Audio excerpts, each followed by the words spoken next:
gives some of the prize money to the paper.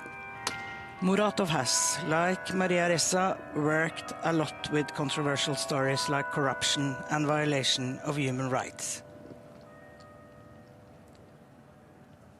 The third Nobel laureate here today is David Beasley, who was awarded the prize last year on behalf of the World Food Programme. Beasley has been the executive director of WFP since April 2017. The Nobel Committee said that the World Food Programme was awarded for their efforts to combat hunger, promote peace in conflict-affected areas, and prevent the use of hunger as a weapon of war and conflict.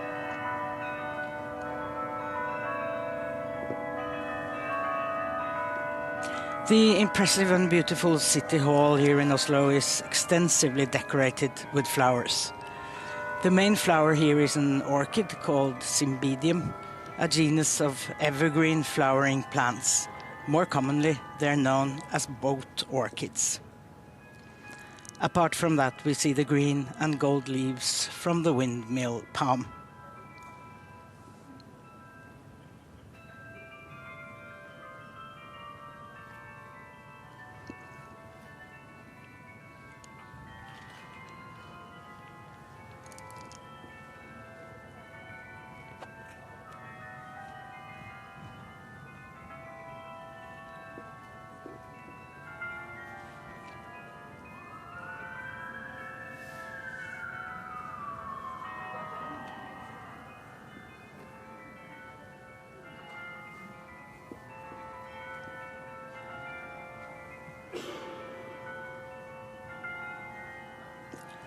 This year's Nobel diploma has been made by the 92-year-old painter Håkon Bleken, one of Norway's most well-known artists.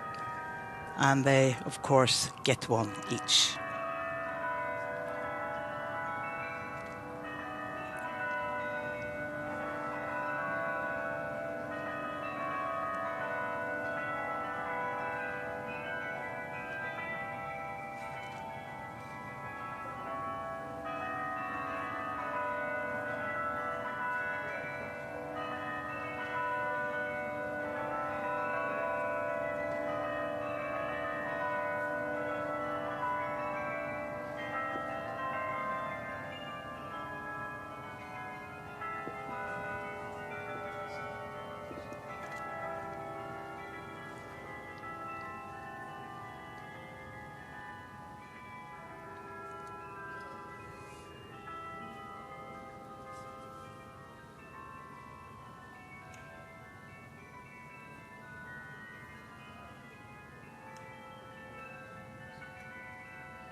Some of the guests have already been here at the City Hall for about an hour, and they have had plenty of time to admire the impressive artworks. On the wall against the sea, as we see here, the massive oil painting by the Norwegian painter Henrik Sørensen is the far most prominent. Historic moments from the spring and summer of 1945 can be seen in the painting. This important time at the end of World War II, when Norway was again free after 5 years of German occupation.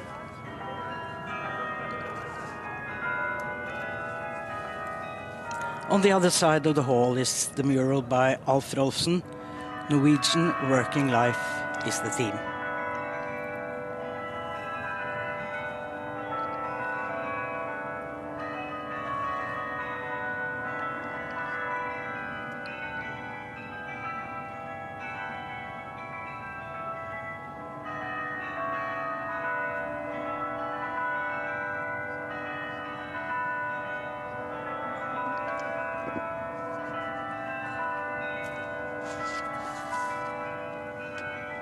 On one side of the podium here, the laureates with their guests will be seated.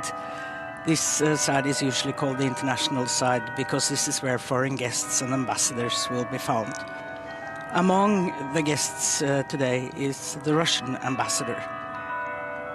Others are colleagues of Maria Ressa and Dmitry Muratov, and Also the widow of the first journalist of Novaya Gazeta to be shot. And on the other side, the Norwegian government, the Prime Minister Jonas Gahr Støre, as we see him here, other members of the government, and also members of the government, and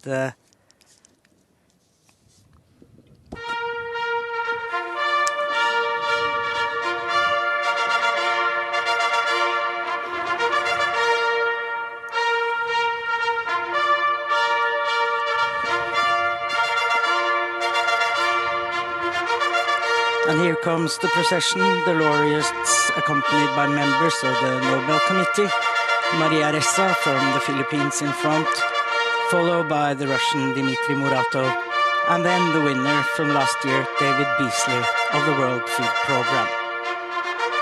They will now go to the podium and wait there for the royal family to arrive.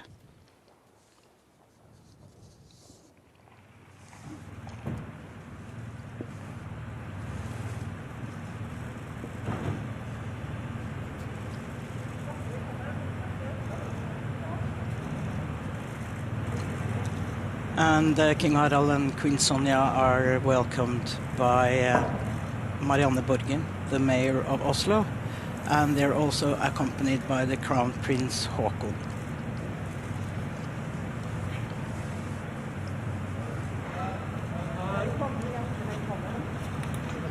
And here the leader of the Nobel Committee, Berit Reiss-Andersen, is welcoming them as well.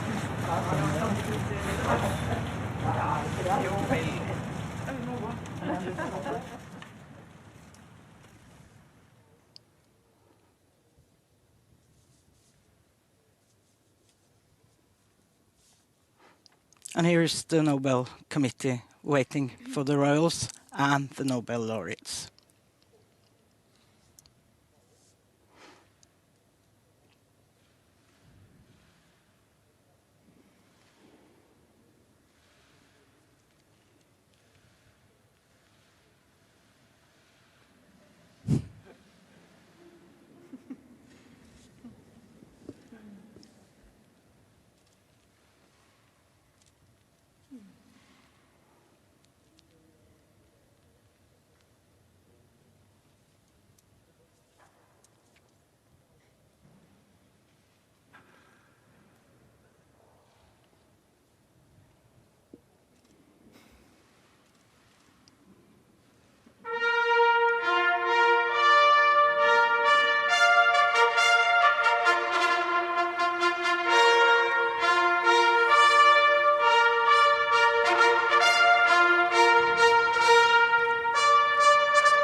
His Majesty King Harald is accompanied by the leader of the Nobel Committee, Berit Reiss-Andersen, Her Majesty Queen Sonja with the secretary of the committee, and then His Royal Highness Crown Prince Haakon and Oslo's Mayor Marianne Borgen.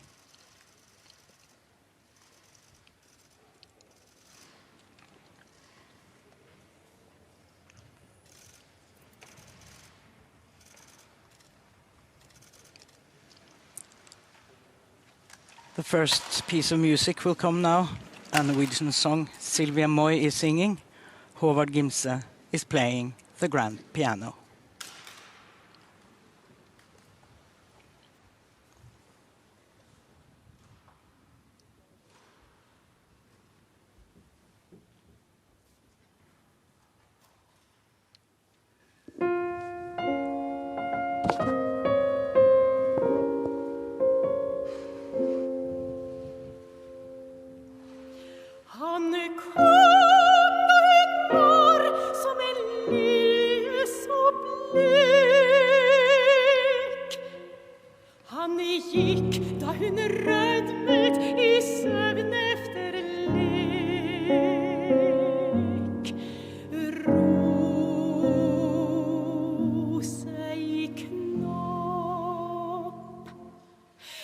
snart kvitt og vågnede øyne sitter fuglene fløyne, solen så rått. Der dufter syrin, og der stiger ikke ned av alle de fugler på jord og i sjø. Kjærtegn og sang, og gnester nattens narkose, er mange den knoblet rose enn en gang.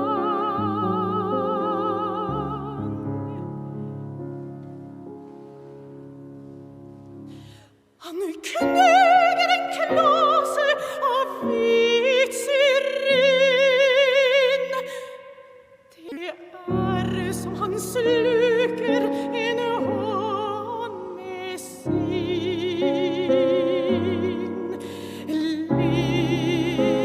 Lin mellom klør.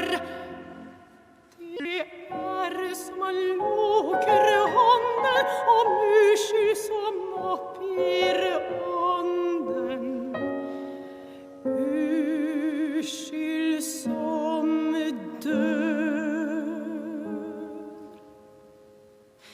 Han tenker på havet fra hvilken han gikk, på liljer han ranet, på roser han fikk, tenker på alt.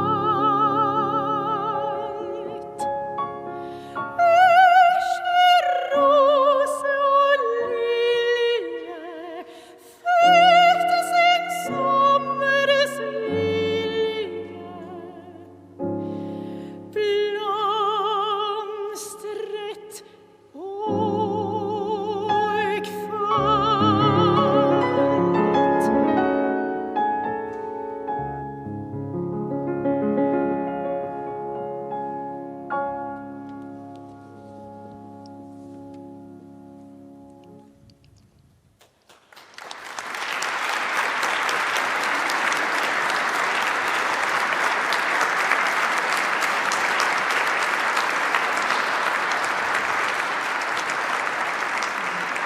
And now to the podium, the leader of the Norwegian Nobel Committee.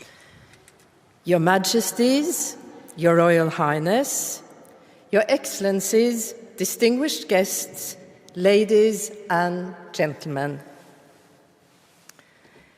Food creates community and gives pleasure. Food is our most basic need, but it does, in fact, feed more than our bodies. Most religions command the moral duty to share food, and food is often part of religious rituals. Lack of food is detrimental to our existence, and I maintain that it is a universal duty to ensure that all people are fed. The World Food Programme carries out this duty on behalf of United Nations and on behalf of the international community. The award of the Nobel Peace Prize for 2020 to the World Food Programme, WFP, addresses more issues than the humanitarian aspect of food. In its announcement in 2020, the Norwegian Nobel Committee stated that the WFP was awarded the prize to better conditions for peace in conflict-affected areas and for acting as a driving force in efforts to prevent the use of hunger as a weapon in war and conflicts. Access to food and fair distribution of resources are a defense against social distress and conflict. Starvation is an effect of war and conflict, but may also serve as a weapon to starve out the enemy. Food insecurity and hunger may even create conflict, as war and conflict may cause food insecurity and even famine. The WFP actively intervenes in conflict-ridden areas to prevent these negative consequences. Unfortunately, there is a greater need than ever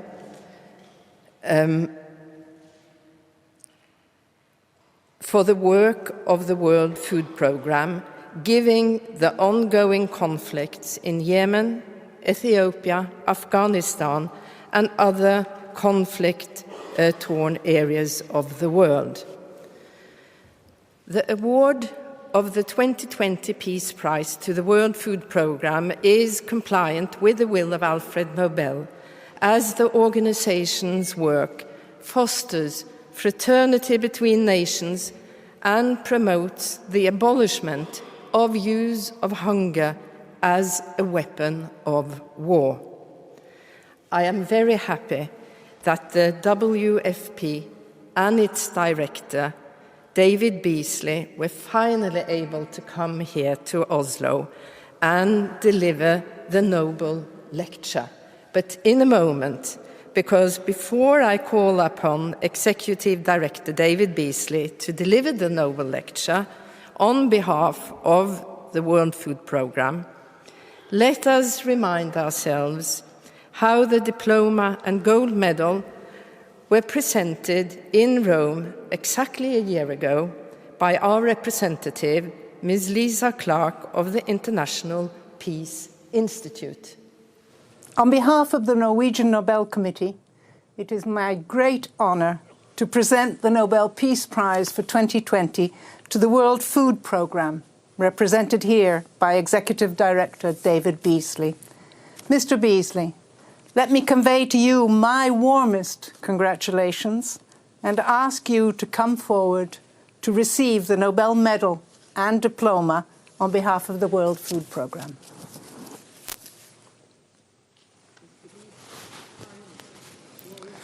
Thank you. My goodness.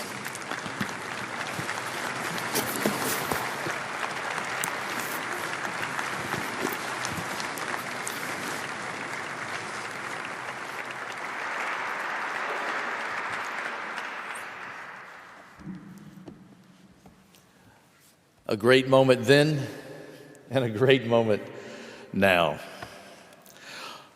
On April 10th, 1815, 6,000 miles away from here on an island in Indonesia, a volcano erupted.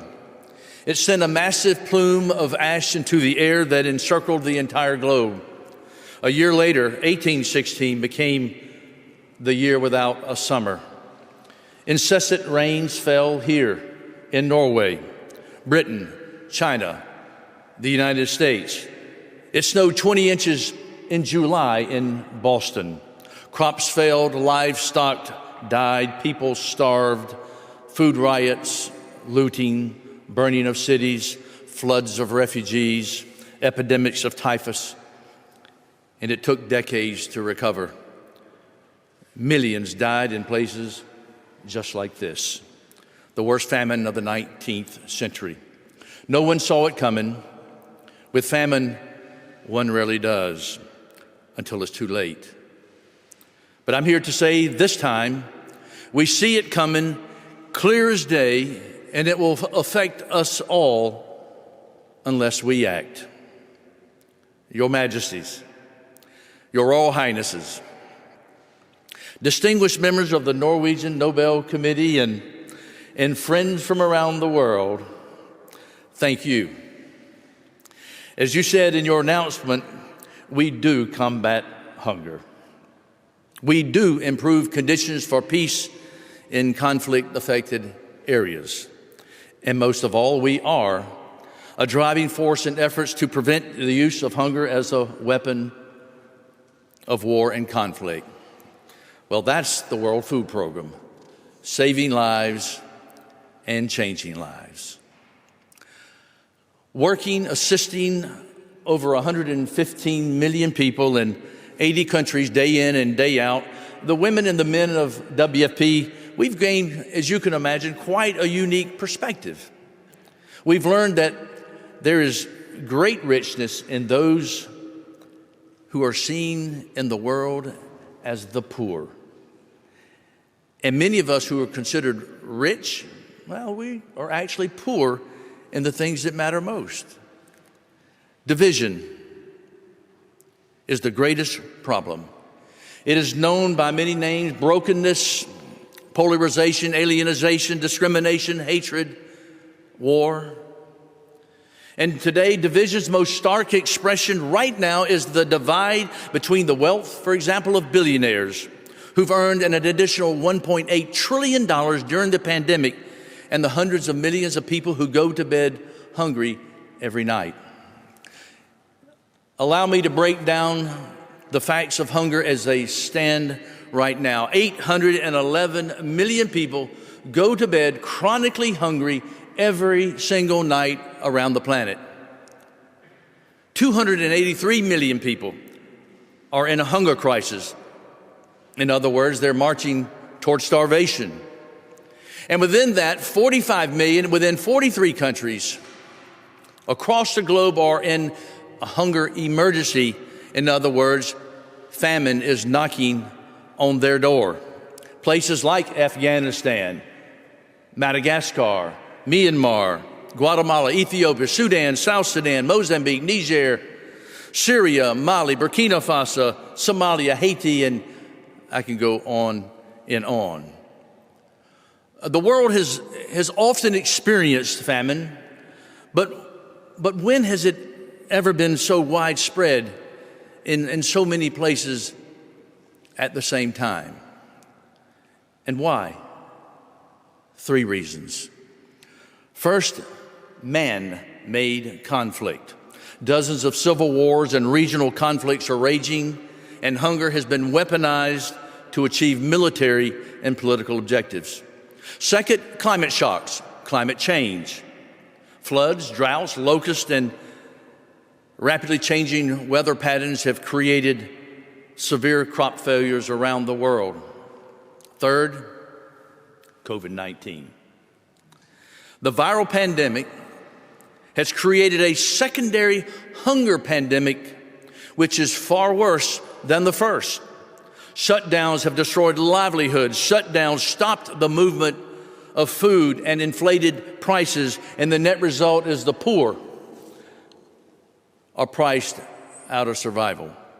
The ripple effect of COVID has been devastating on the global economy. During the pandemic, $3.7 trillion of lost income, mostly among the poor of the poor, have been wiped out, while food prices at the same time are rising. The cost of shipping, for example, has risen 300% to 400%. But in places of conflict and low-income countries, it's even worse. For example, in Aleppo, Syria, a war zone that I just returned from, food is now 7 times more expensive than it was just 2 years ago. And even then, they had no money. Can you just imagine how a mother weeps over her children? The combined effect of these 3, conflict, climate, COVID, has created an unprecedented perfect storm. Well, what do we do about it? The first thing we need to do is restore our moral compass. The highest standard of humanity has always been the golden rule. It's a part of all religions, all cultures, and it is the foundation of the culture of the World Food Program every single day. I learned it growing up, like many of you as a child, as articulated by Jesus of Nazareth, who said, "Do unto others as you would have them do unto you," or "Love your neighbor as yourself." I've learned that a more accurate way to translate this from the ancient Hebrew is, "Love your neighbor as your equal." Imagine seeing my neighbor as my equal. It changes everything. If I love my neighbor as my equal, discrimination, racism, sexism, and every other ism disappears. And to my way of thinking, if we are equals because we're all created in the image of God. Each and every one of us is very special, and yet we are equals. Regardless of our religious views or our views on creation, we can all agree on the practical significance of every single person being equal, and most importantly, being treated equally. It had been a very long day in the rubble of war-stricken Yemen, seeing the suffering, the tragedy, the horror of war. And we went to a children's hospital. And as I was walking from room to room, the devastation, one of the particular rooms, a little girl's feet were sticking out of the blanket. And I have 2 daughters, and you can imagine, as I thought when they were little, I'm going to walk over there and I'm going to tickle her little feet. She didn't giggle. She didn't smile. She didn't even move. She just stared with empty eyes. It was like tickling a ghost. I went out of the room, slid around the corner, and I wept. Too late. We got there too late. Our failure to see this little girl as our neighbor, our sister, our equal, has created all the consequences of her tragic life: war, starvation, and those empty eyes. On her behalf, I must express the urgency of this particular hour, the global threat of famine for millions and millions of our brothers, our sisters, our neighbors, our equals. You heard this fact from me earlier: 45 million people in 43 countries knocking on famine's door, and it is within our power to save every single one of them. They are already desperately hungry. And they are just one weather system, one military maneuver, one price spike, or one supply chain blockage away from being plunged into catastrophe. This is why I have made a one-time emergency appeal for the $6.6 billion from the billionaires of the world. And is that too much to ask from those who have reaped $1.8 trillion more during the pandemic? The good news is that we have proven systems in place at the World Food Program to feed them all. Last year, we reached 115 million children, women, and men, and we averted famine. Well, the bad news: COVID recycled with devastating ripple effects. We're now over $6 billion short of the funds we need to reach everyone who is knocking on famine's door. We just need the funds to scale up to meet the needs of the people. If you won't help us out of the goodness of your heart and helping your neighbor, loving your neighbor, then do it out of your national security interest or your financial self-interest. Case in point, we can support the hungry, for example, in Syria for less than 50 cents a day. If that same Syrian ends up, let's say, in Germany, the total support cost is over $70 a day. So in Germany, in 5 years, $125 billion to support 1 million refugees. $70 a day or 50 cents a day? Which makes more sense? If we don't avert famine now, there will be, let me repeat, there will be destabilization of nations and mass migration, and the cost will be 1,000 times more. It was on this platform, hard to believe, 42 years ago, that Mother Teresa said, the poor are very wonderful people. The poor are very great people. They can teach us so many beautiful things. The poor give us much more than we give them. They're such strong people living day to day with no food. We have much to learn from them. That is why our motivation to help the poor should go much deeper than self-interest. The poor can teach those of us who live in the wealthy world things that we just can't learn any other way. It was a couple of years ago, I was being interviewed in a major television program in the United States. And as we were finishing the program, taking off the microphone, the interviewer looked at me and he said, "Governor, you've got the greatest job on the planet, saving the lives of millions of people every single day." And I looked at him and I said, "I do. I really do. But I'm going to say something to you that you haven't thought of, and it's going to bother you." And he looked at me with a bewildered look, thinking, what could that be? And I said, "I don't go to bed at night thinking about the children we saved. I go to bed at night weeping over the children we could not save.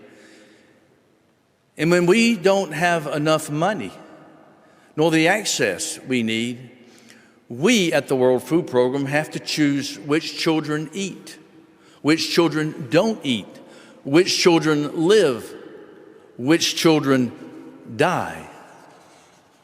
How would you like that job?" He looked at me with complete horror. "Oh my God, I've never thought about that." And I said, "Well, we have to think about it every day. And you know what really infuriates you? To think that there's $430 trillion of wealth on earth today, and a single child goes to bed hungry and dies? Please, don't ask us to choose who eats, who doesn't eat, who lives, who dies." So let me close with 4 golden rule action steps on how we can love our neighbors. Number 1, leaders of the world in America and China, Russia, India, the Gulf states, the EU, the UK, and everywhere. We need you to assert your powers and stop these horrible wars. Conflict, violence, war costs the global GDP $15 trillion every single year. We could solve every problem on the planet with that money. Number 2, billionaires of the world, give us the $6.6 billion that we need to prevent famine and save 45 million people now. And number 3, and then billionaires, charity is important, but it will never be enough. You know how to revolutionize phones, cars, rockets, retail. Help us revolutionize how the planet eats.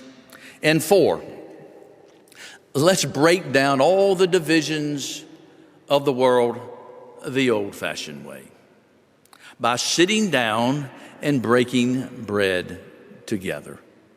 If you're black, with a white person. If you're white, with a black person, an Asian, a Latino. If you're rich, with a poor person. If you're liberal, with a conservative. You get my point. That's the very best way to learn how to be equals, to know your neighbor, and to realize how special and how wonderful and how beautiful every single person on the planet is. In the spirit of Alfred Nobel, as inscribed on this medal, Peace and Brotherhood, for the love of the children of the world, let's feed them all. Thank you.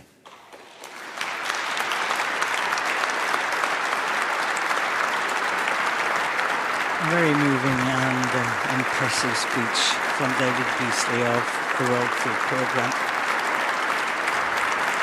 And the next musical performance is by Catherine McChen on the violin and through the Haltley, who plays the accordion. They will play Esqual by the Argentinian composer Astor Piazzolla.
And now it's time for this year's Nobel Peace Prize. Your Majesties, Your Royal Highness, Your Excellencies, distinguished guests, ladies and gentlemen.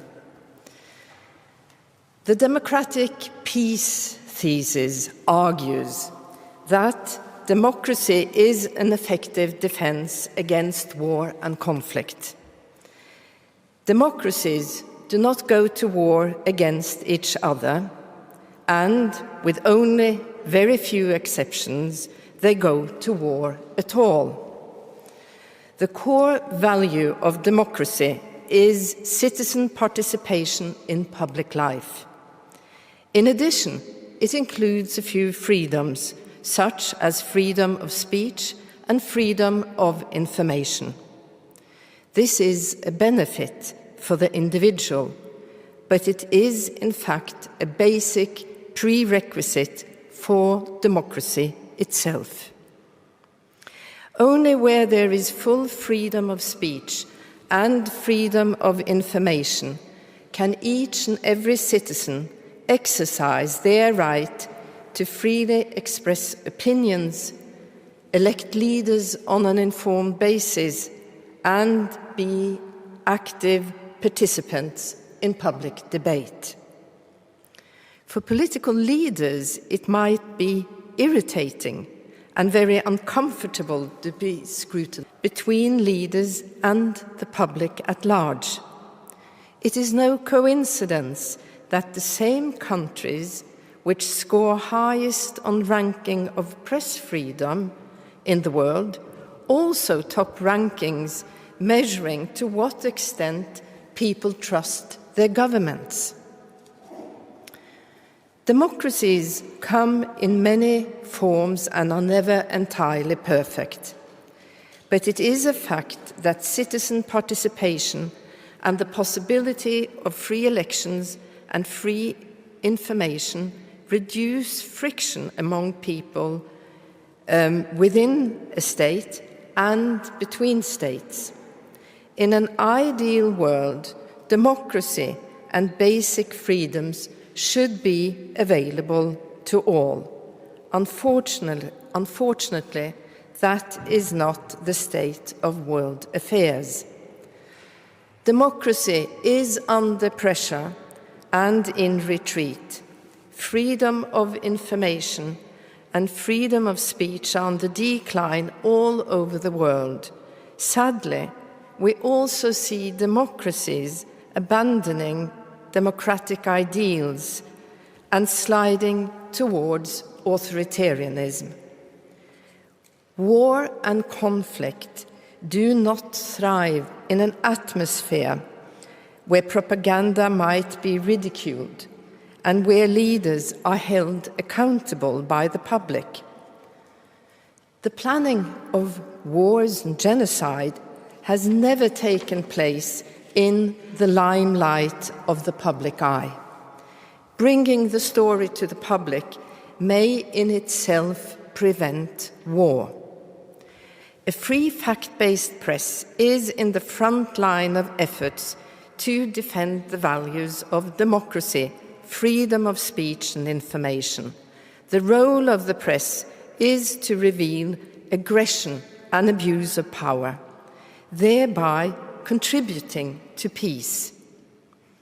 This work is carried out unremittingly by journalists every day all over the world. The Nobel Peace Prize for 2021 has been awarded to two outstanding representatives of the press, Maria Ressa, working in the Philippines, and Dmitry Muratov, working in the Russian Federation.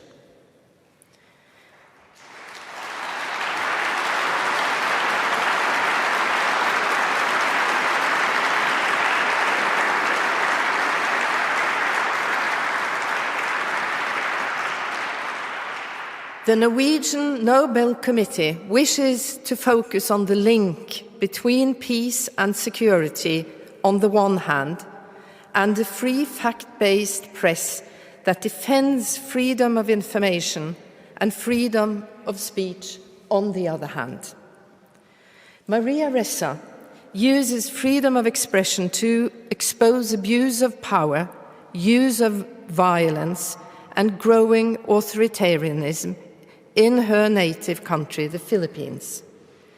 In 2012, she co-founded Rappler, an online news website for investigative journalism, of which she still is the president. Maria Ressa is a fearless defender of freedom of expression. Rappler has focused critical attention on the Duterte regime's controversial, murderous anti-drug campaign. The campaign has death tolls so high that it resembles a civil war. Ms. Ressa and Rappler have also documented how social media is used to spread fake news, harass opponents, and manipulate public discourse. Dmitry Muratov stands out as one of the most prominent defenders of freedom of speech in Russia today. He is one of the founders of Novaya Gazeta and has been its editor-in-chief since 1995. Novaya Gazeta is the most independent newspaper in Russia today, with a fundamental critical attitude towards power. The newspaper's fact-based journalism and professional integrity made it an important source of information on aspects of Russian society rarely mentioned by other media. Both laureates have been the object of ridicule, harassment, threats, and violence as a result of their work. Being a journalist is for many a high-risk occupation. 6 journalists working for Novaya Gazeta have been killed. In the Philippines, a total of 89 journalists have died in the line of duty since 1992. And Maria Ressa has received death threats on public television from the Filipino president. And I would also like to take this opportunity to thank all international press organizations that document and report on the working conditions for journalists. Journalism is not always used to promote truth and peace. Sometimes the press is part of the problem, such as when helping to spread propaganda and fake news. In Rwanda, the genocide started with radio broadcasts containing hate speech against Tutsis. Hate speech, fake news, and polarized public discourse are a problem in all nations today. With this year's award, the Norwegian Nobel Committee wishes to underscore the importance of free speech and a free press in combating the destructive developments in our societies. Maria Ressa and Dmitry Muratov are participants in a war where the written word is the weapon, where truth is their goal, and every exposure of misuse of power is their victory. We need to stand on their side and support every journalist in every part of the world working for the same goals. By doing so, we are defending freedom of speech and democracy and giving peace a chance. There is a clear connection between this year's Nobel Peace Prize and the 1935 Peace Prize awarded to Karl von Ossietzky for having exposed the illegal rearmament of the German Air Force. Mr. Ossietzky was the editor of the German weekly magazine Die Weltbühne, but later perished after harsh treatment in a Nazi concentration camp. The Hitler government refused to allow him to come to Oslo to receive the Nobel Peace Prize.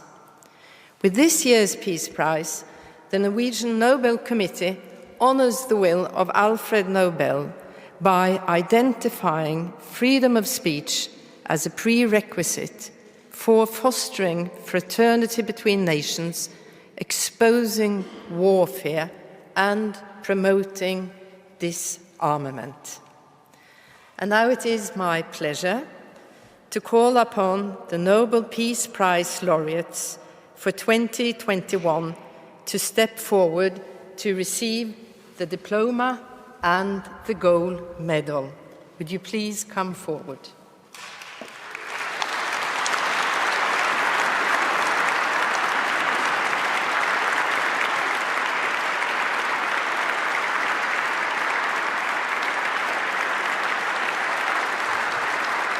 The two of them get their medals and diplomas, and they also share the prize money, around 8 million Swedish crowns. That's approximately 880,000 American dollars.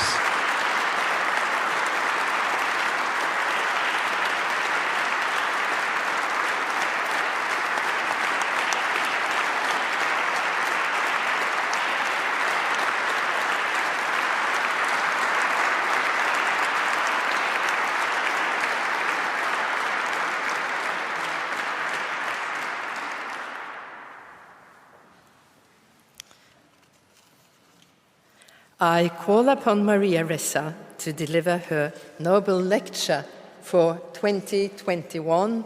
Please take the stage.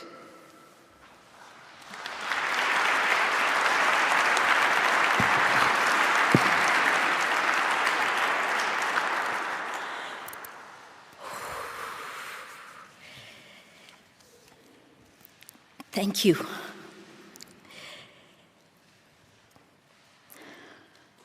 Your Majesties, Your Royal Highnesses, distinguished members of the Norwegian Nobel Committee, Your Excellencies, distinguished guests, ladies and gentlemen, I stand before you a representative of every journalist around the world who is forced to sacrifice so much to hold the line, to stay true to our values and mission, to bring you the truth and hold power to account.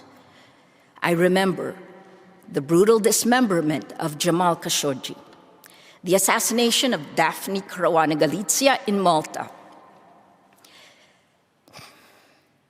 my friend Luz Meli Reyes in Venezuela, Roman Protasevich in Belarus, whose plane was literally hijacked so he could be arrested, Jimmy Lai languishing in a Hong Kong prison, Sunny Shui, who after getting out of more than 7 years in jail, started another news group and now is forced to flee Myanmar.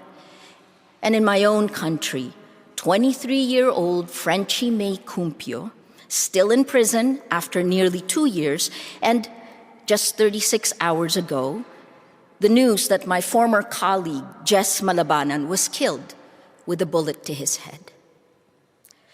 There are so many to thank for keeping us safer and working.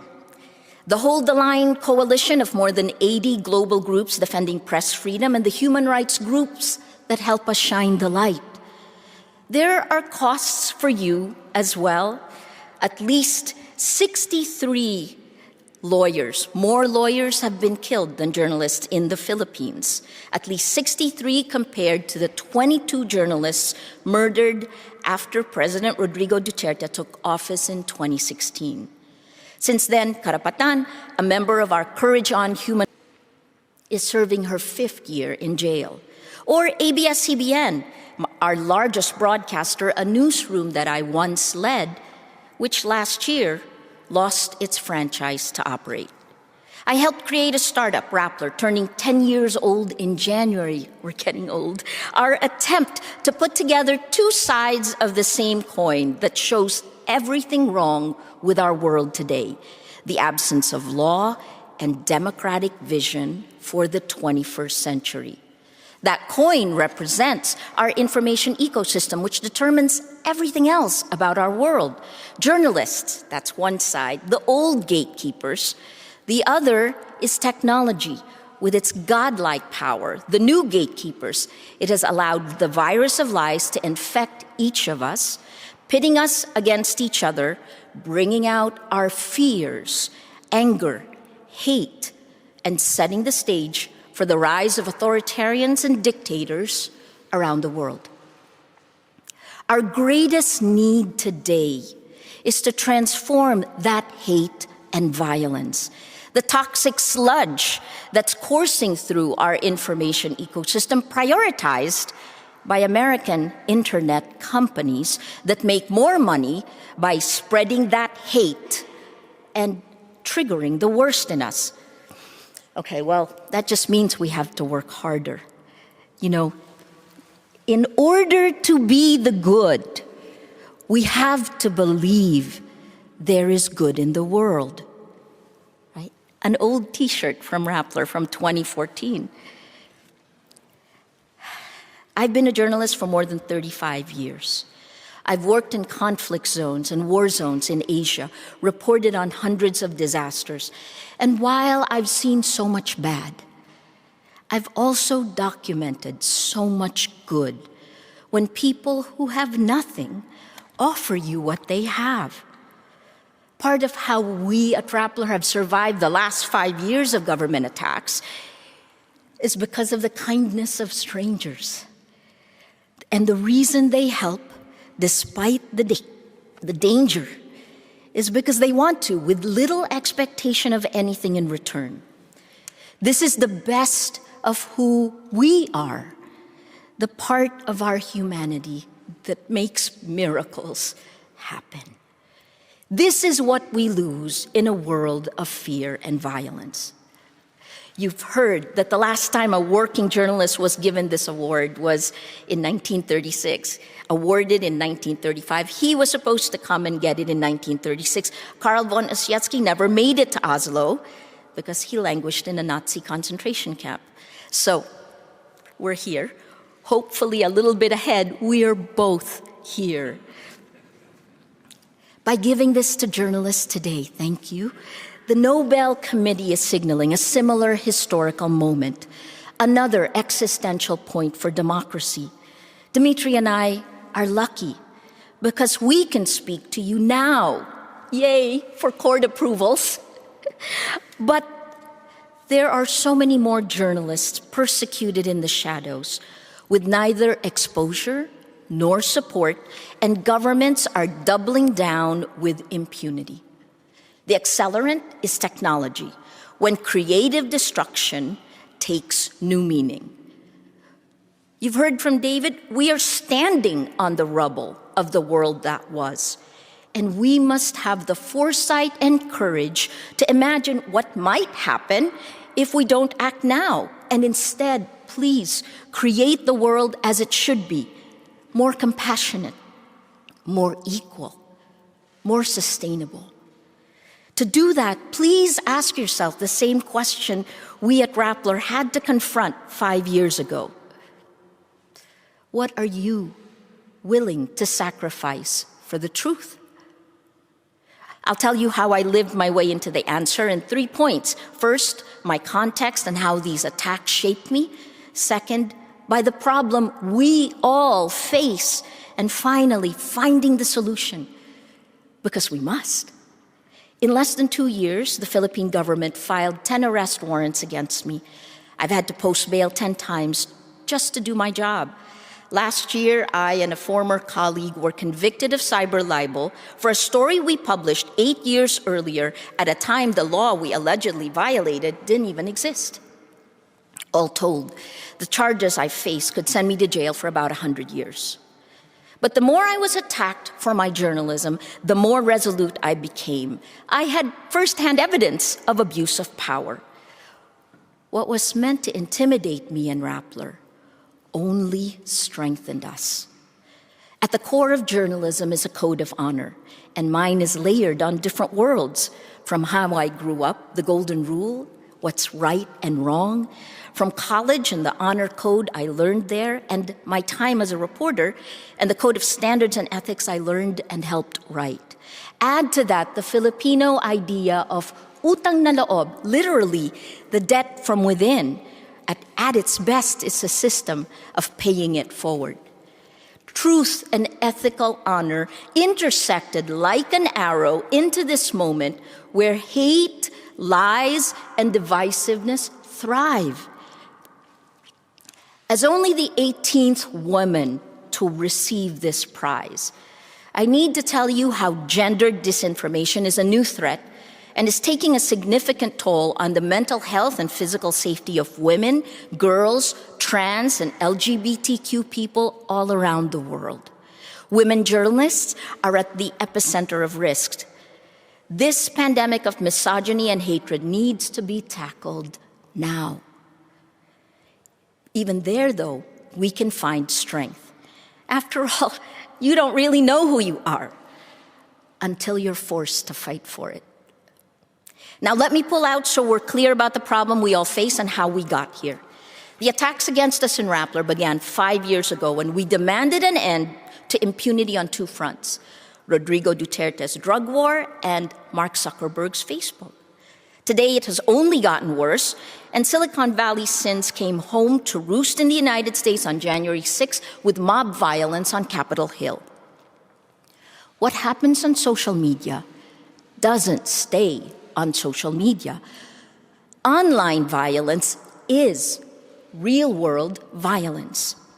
Social media is a deadly game for power and money, what Shoshana Zuboff calls surveillance capitalism, extracting our private lives for outsized corporate gain, our personal experiences sucked into a database, organized by AI, then sold to the highest bidder. Highly profitable micro-targeting operations are engineered to structurally undermine human will. I've repeatedly called it a behavior modification system in which we are all Pavlov's dogs, experimented on in real time with disastrous consequences in countries like mine, Myanmar, India, Sri Lanka, so many more. These destructive corporations have siphoned money away from news organizations, and now they pose a foundational threat to markets and elections. Facebook is the world's largest distributor of news, and yet studies have shown that lies laced with anger and hate spread faster and further than facts.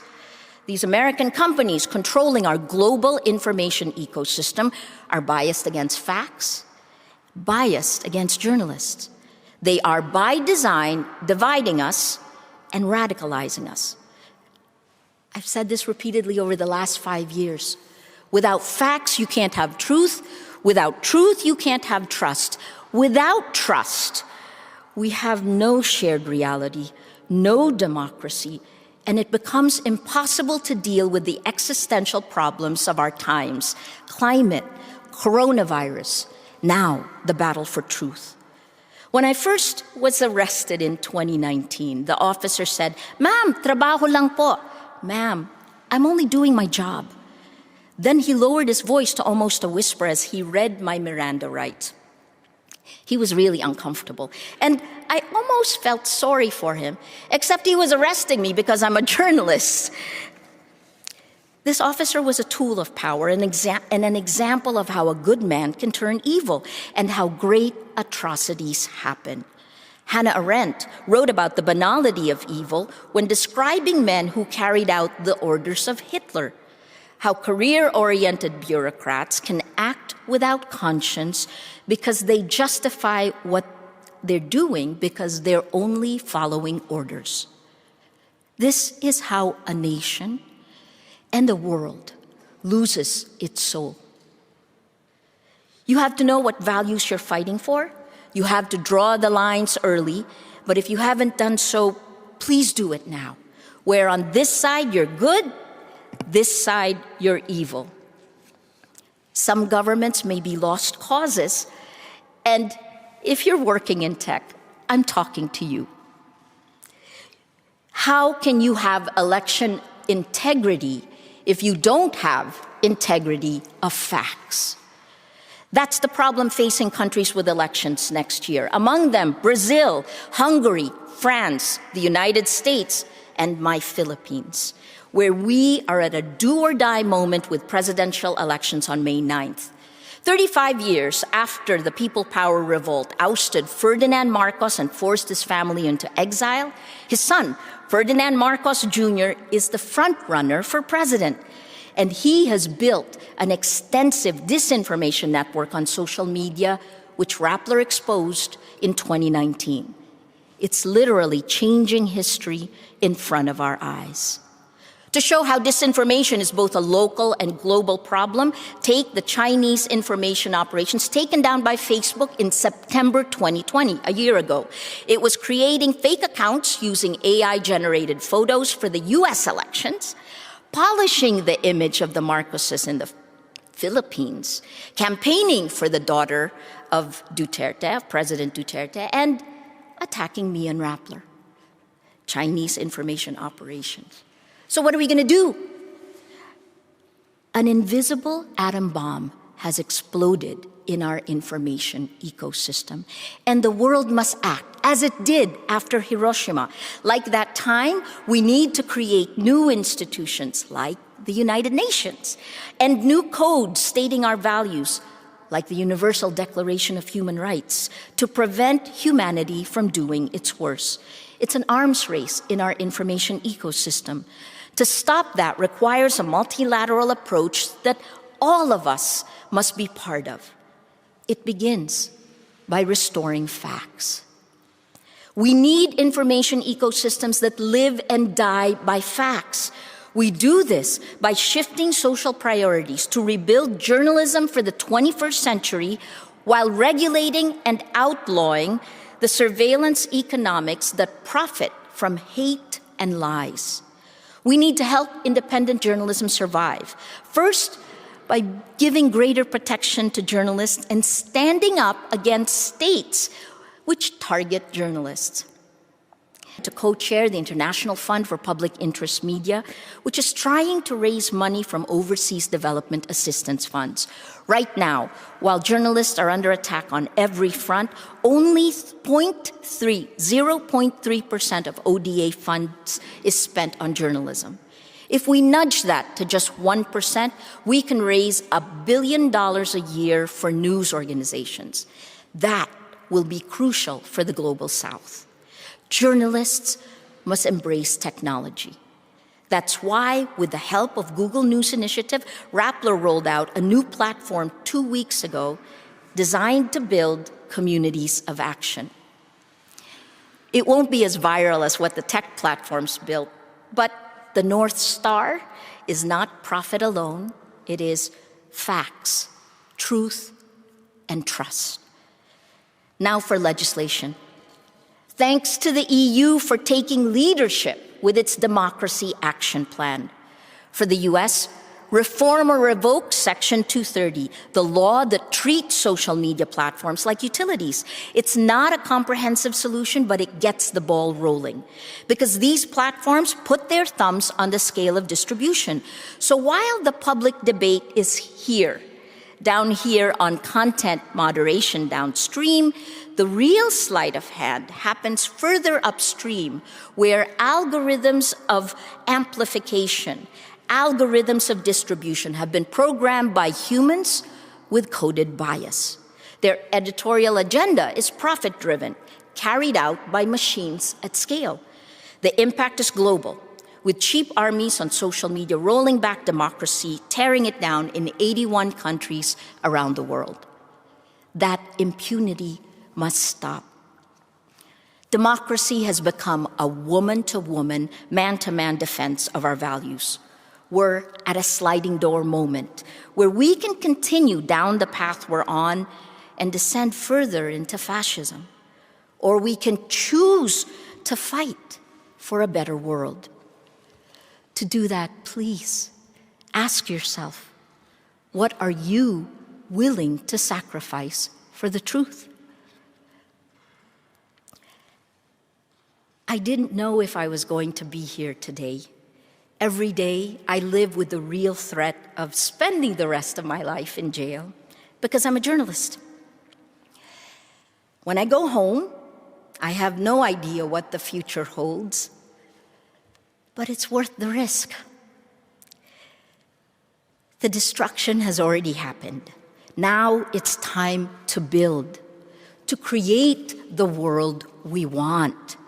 So please, with me, just close your eyes for just a moment and imagine the world as it should be. A world of peace, trust, and empathy, bringing out the best that we can be. Open your eyes. Now go. We have to make it happen. Please, let's hold the line together. Thank you.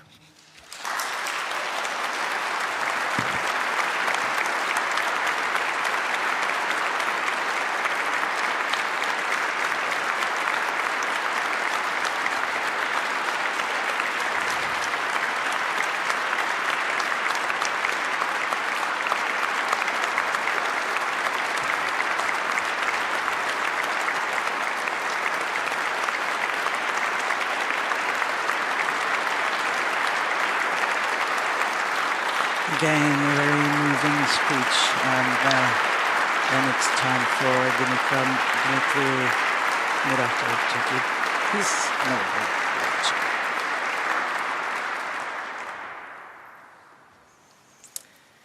Thank you. Now I call upon Dmitry Muratov to come forward and give his Nobel lecture for 2021. Please take the floor.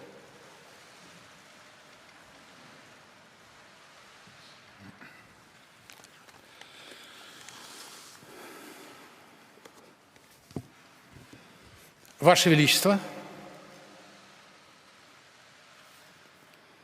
Ваше Королевское Высочество, уважаемые члены Нобелевского комитета, уважаемые гости.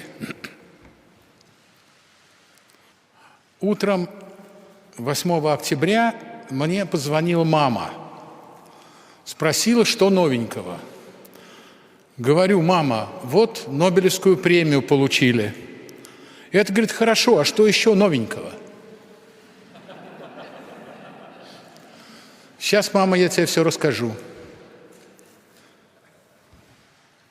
Я убежден, что свобода убеждений наряду с другими гражданскими свободами является основой прогресса. Я защищаю тезис об определяющем значении гражданской и политической свобод в формировании судеб человечества. Я убежден, что международное доверие, разоружение и безопасность немыслимы без открытости общества, свободы информации, убеждений, гласности. Мир, прогресс, права человека – мир, прогресс, права человека. Эти три цели неразрывно связаны. Это из Нобелевской речи академика Андрея Сахарова, гражданина Земли, великого мыслителя. И эту речь прямо здесь, в этом городе, в четверг, 11 декабря 1975 года, прочитала его жена Елена Боннер.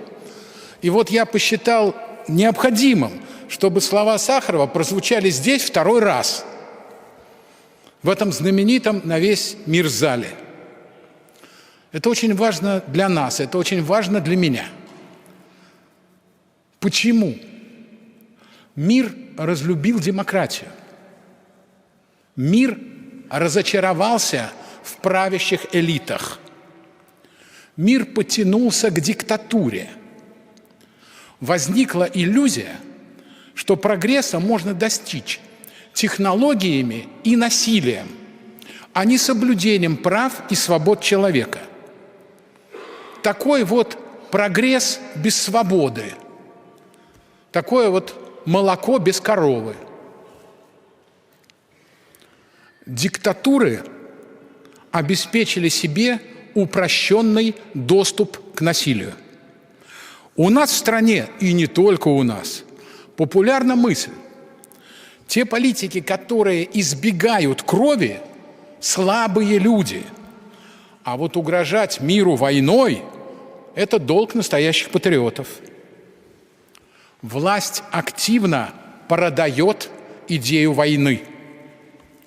Под влиянием агрессивного маркетинга войны люди привыкают к мысли о ее допустимости.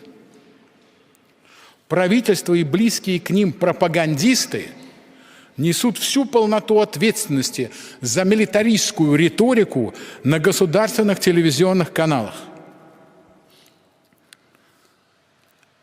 Но я видел и другие телевизоры, которые показывали честные и страшные картины. Во время Чеченской войны на одном из вокзалов стояли на рельсах 5 белых вагонов-холодильников. Возле них круглосуточно была охрана. Это были морги. Морги на колесах. 124-й лаборатории Министерства обороны. В этих рефрижераторах хранились неопознанные тела солдат и офицеров. У многих уже не было лиц от прямых попаданий или пыток. Начальник лаборатории, капитан первого ранга Щербаков, делал все, чтобы не осталось безымянных солдат. И поэтому в небольшом домике рядом с этими вагонами стоял телевизор. А в креслах, как в зале ожидания, сидели матери и отцы пропавших без вести солдат, а оператор с видеокамерой транслировал на экран перед ними одно за другим изображение тел. Одно за другим 458 раз. Столько военных лежали тогда в этих вагонах при минус 15 градусов, лежали в своем последнем поезде, пришедшем по маршруту «Война, смерть». Матери, которые по много месяцев искали в горах и ущельях Чечни своих мальчиков, увидев на экране лицо своего мертвого сына, кричали: «Это не он! Это не он!» А это был он. Нынешние наши идеологи снова продвигают идеи смерти за Родину, а не жизни за Родину. Не дадим снова себя обмануть. Вспомним про то, что показывал другой телевизор в той маленькой комнате возле морга на колесах. Гибридные боевые действия. Трагическая, безобразная, преступная история с Боингом MH17. Они разрушили отношения России и Украины. Я не знаю, сумеет ли последующее поколение политиков их восстановить. Тем более в больных головах геополитиков война России и Украины перестает казаться невозможной. Но я знаю, войны заканчиваются с опознанием солдат и обмена пленными. На Чеченской войне «Новая газета» и наш обозреватель майор Измайлов смогли освободить из плена 174 человека. Если сейчас, в моем новом качестве, я и газета сможем что-то сделать для возвращения еще живых пленных по домам, скажите, я готов. Я хочу сейчас вспомнить еще одного человека, получившего премию мира в Осло в 1990 году. Москва, Кремль, 18 апреля 1988 года, идет заседание Политбюро. Один из советских министров требует оставить войска в Афганистане. Михаил Горбачев жестко прерывает его. Прекрати свой ястребиный клёкот. Прекратить ястребиный клёкот. Чем не современная программа для политики и журналистики наладить жизнь без похоронок? Это сложно. центре Европы к событиям на востоке Украины добавилась игра на крови белорусского президента Лукашенко. Его военные гонят под автоматами беженцев с Ближнего Востока на цепи автоматчиков, охраняющих границы Евросоюза. Стороны обвиняют друг друга, а обезумевшие люди мечутся буквально между двух огней. Мы журналисты, наша работа понятна. Разделять факт и ложь. Новое поколение журналистов-профессионалов умеет расследовать события с использованием больших данных, с информационными базами. Мы изучили их, и мы нашли, чьи борта доставляют беженцев в точку этого конфликта. Только факты. Белорусские самолеты увеличили рейсы в Минск с Ближнего Востока осенью этого года более чем в 4 раза. Смотрите, 6 рейсов было в августе-ноябре 2020 года и 27 рейсов в этом году, в те же месяцы этого года. 4500 человек привезла белорусская компания для возможного прорыва границы в этом году. А только 600 туристов было в прошлом. Еще 6000 беженцев, впервые такое количество, доставила авиакомпания из Ирака. Вот так, как выяснили журналисты, как мы сумели расследовать, организуются вооруженные провокации и конфликты, ведущие к войне. Мы, журналисты, выяснили, как это устроено, мы сделали свою работу. Дальше дело политиков. Занимайтесь. Народ для государства или государство для народа? Это главный конфликт сегодня. Этот конфликт Сталин решал массовыми репрессиями. Но практика пыток в тюрьмах и во время следствия сохранилась в современной России. Жестокое обращение, изнасилование, ужасные условия содержания, запрет на свидание, запрет на звонок матери в день ее рождения, бесконечное продление сроков содержания под стражей. До суда за решетку отправляют людей с тяжелыми заболеваниями, с 3 операциями за последний год. У них в заложниках больные дети, и от них требуют признания вины без предъявления доказательств. Уголовные дела по фальшивым обвинениям часто носят политический характер. Оппозиционного политика Алексея Навального держат в лагере по ложному доносу российского директора крупнейшей парфюмерной компании из Франции.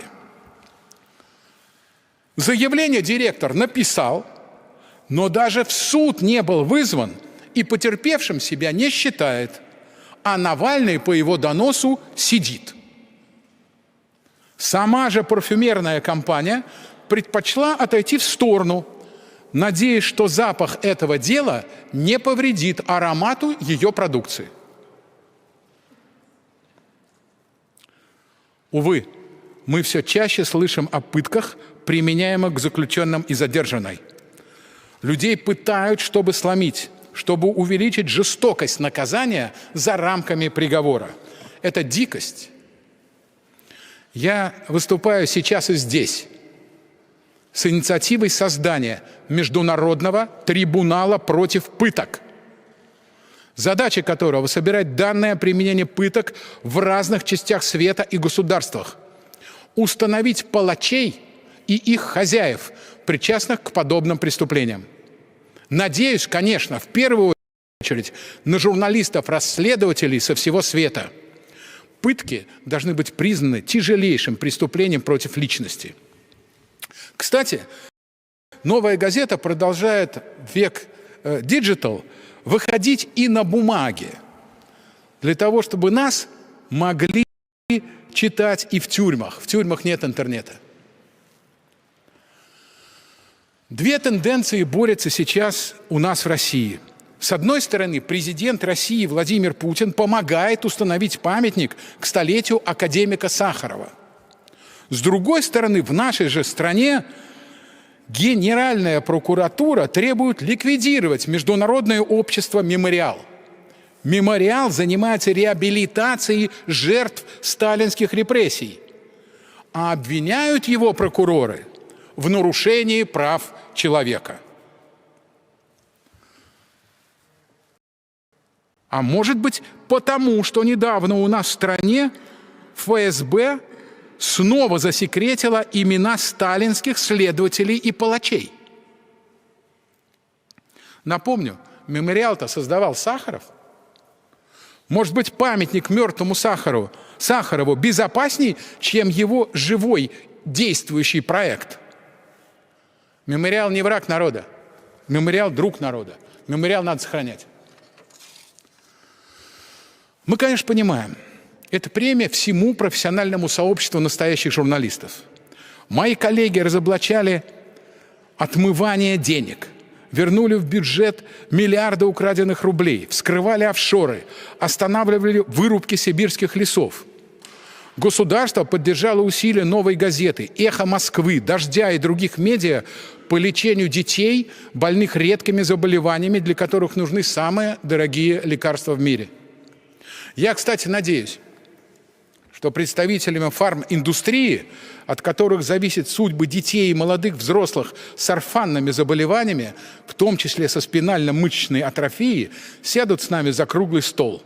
Может, они сделают диагностику, скрининг, раннюю диагностику, скрининг и лекарства более доступными. Может быть, богатый мир найдет деньги на несколько тысяч детей, в которых пока еще есть жизнь.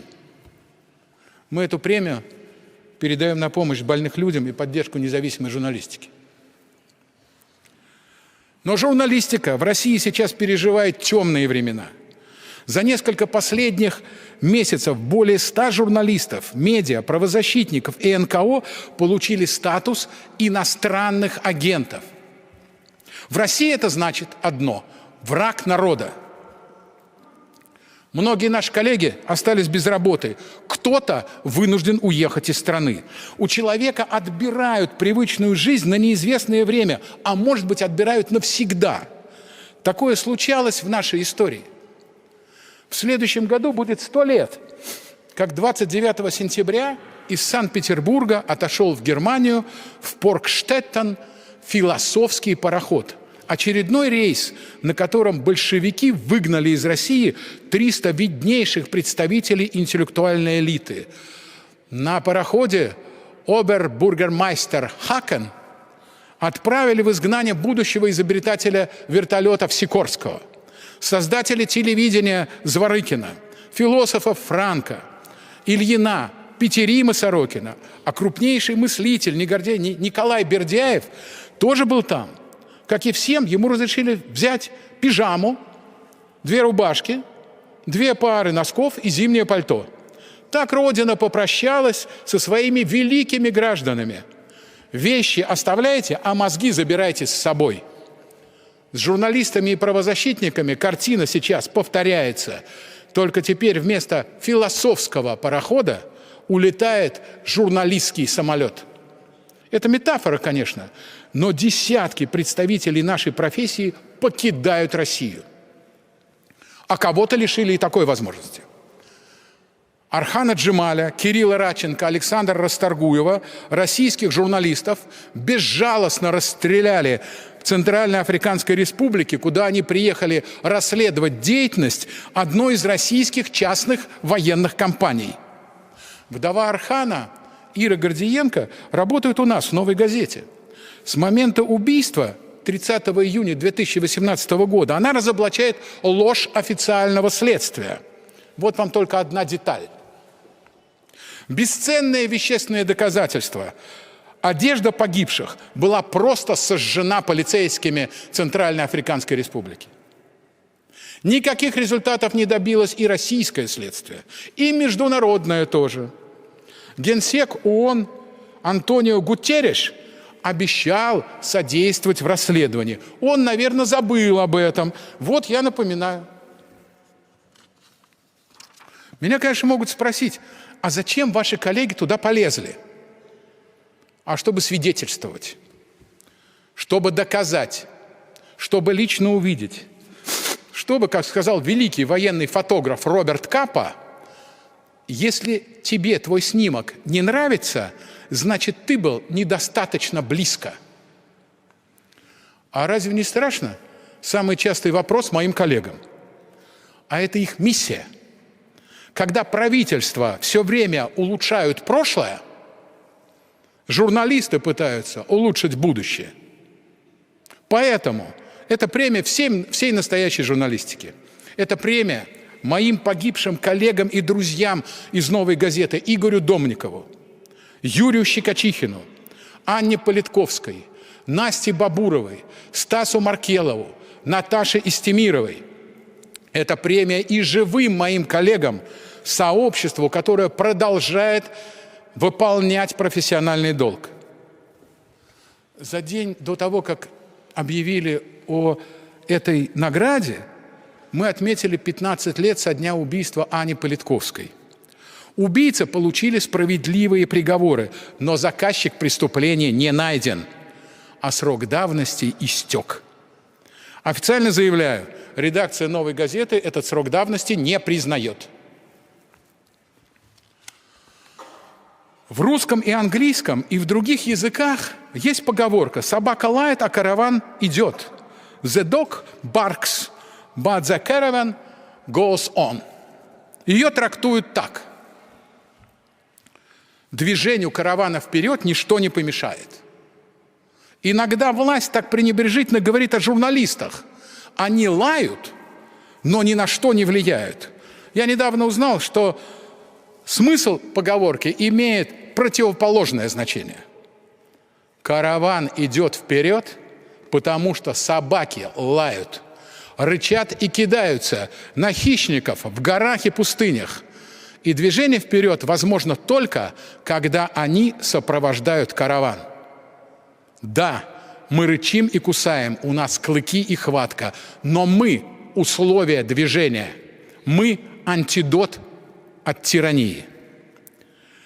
Я хотел сэкономить время, не знаю, получилось ли, но я прошу вас встать и почтить минутой молчания наших с Марией коллег-репортеров, отдавших жизни за эту профессию, и поддержим тех, кто подвергается преследованиям. Я хочу, чтобы журналисты умирали старыми.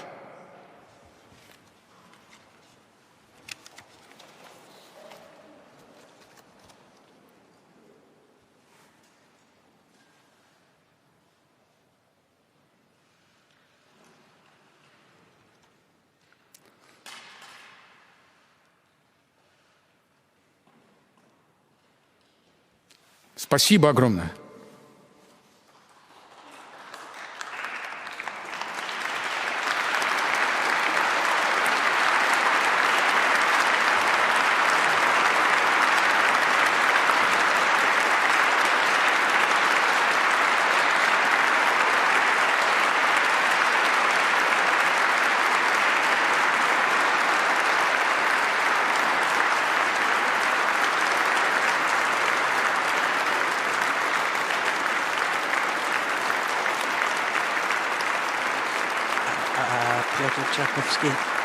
And this is actually the Russian ambassador to Oslo.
We're getting near to the end of the ceremony, and the royal family is now congratulating the Peace Prize winners, and they also greet the members of the Nobel Committee.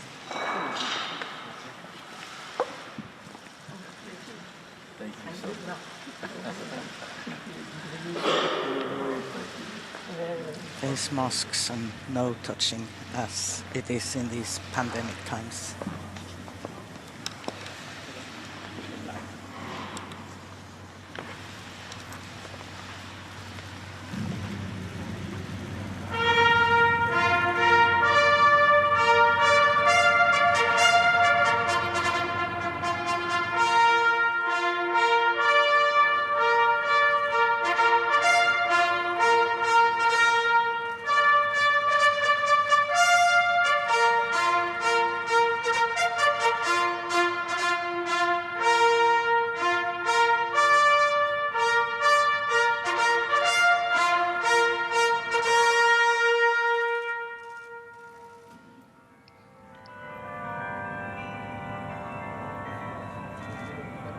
And it's time for the others to leave.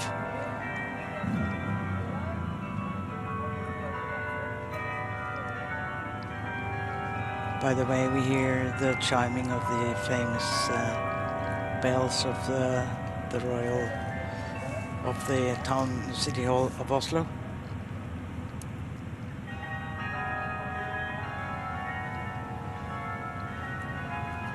And then they leave in the same order as they came.